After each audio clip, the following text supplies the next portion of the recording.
Clashes have broken out in the Egyptian city of Alexandria between anti- and pro-government supporters that have left at least 1 dead and more than 80 wounded, according to the state news agency MENA. The country's Interior Ministry confirmed on Friday that the man was a U.S. citizen and died from a stab wound to the chest while taking pictures of the clashes. Some anti-government protesters set fire to the local headquarters of the Muslim Brotherhood's Freedom and Justice Party in the Sidi Gaber area of the city. Riot police and army helicopters were called in to help stop the violence. Violence also broke out in other parts of the country with reports of attacks on Muslim Brotherhood offices in several cities and governorates, including Gharbiya, Daqahliyah and Kafr el-Sheikh. Earlier, several thousand protesters marched along the Alexandria seafront complaining mainly about economic stagnation.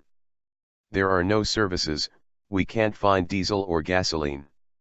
We elected President Mohamed Morsi, but this is enough, said 42-year-old accountant Mohamed Abdel Latif. Cairo protests. Meanwhile, thousands of supporters and opponents of Morsi were holding rival demonstrations on the streets of the capital, Cairo. Morsi supporters gathered at the Rabia el-Adawiyah Mosque in Nasser City to assert that the government's legitimacy was a red line, in response to opposition plans for a major rally over the weekend to demand president's resignation.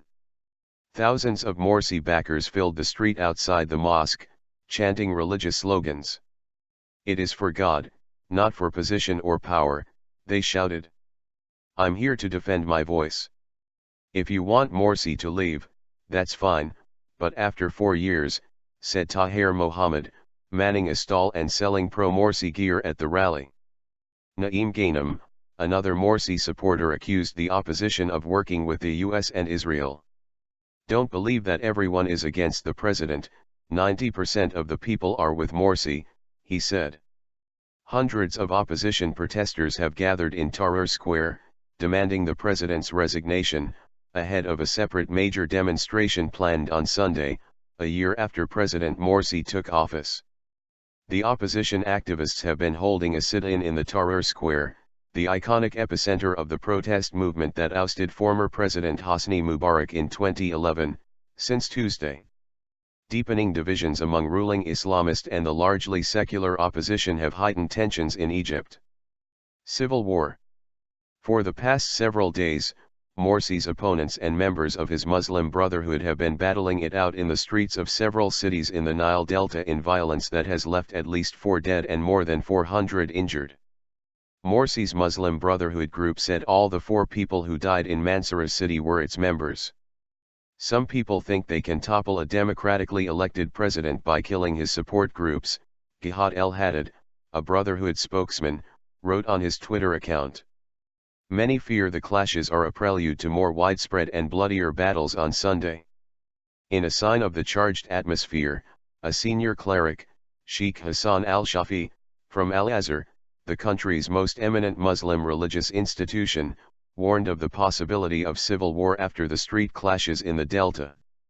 The opposition accuses Morsi, who is Egypt's first democratically elected president, of failing to fulfill the objectives of the revolution that forced Hosni Mubarak from power in 2011.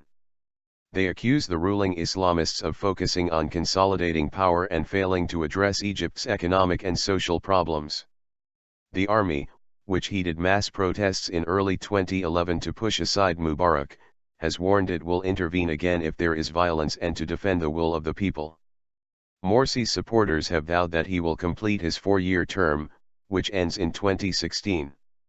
On Wednesday, Morsi defended his performance in his first year in office. He admitted that mistakes had been made, but offered no concessions for his opponents.